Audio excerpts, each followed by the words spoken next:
Hello guys, welcome to Pronouncist, your pronunciation guide. Today we will learn how to pronounce the word shown on the screen, trepidation.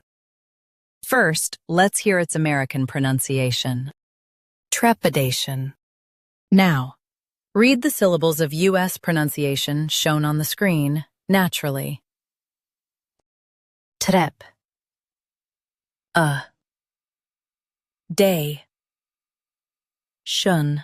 Trepidation. Trep. Day. Shun. Trepidation. Now, let's focus on British pronunciation of this word. Trepidation. Now, read the syllables of British pronunciation shown on the screen naturally. Trep.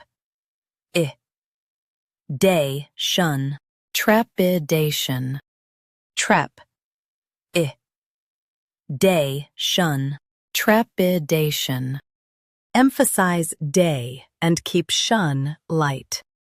Trepidation. Trepidation. Practice repeatedly and you'll soon be able to say this word perfectly. The best way to practice is to repeat the syllable multiple times. The meaning of the word is fear or anxiety.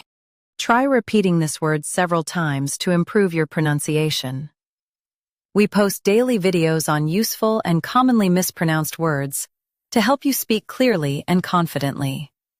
Like this video and subscribe to Pronouncist for more pronunciation guides. Thanks for watching us.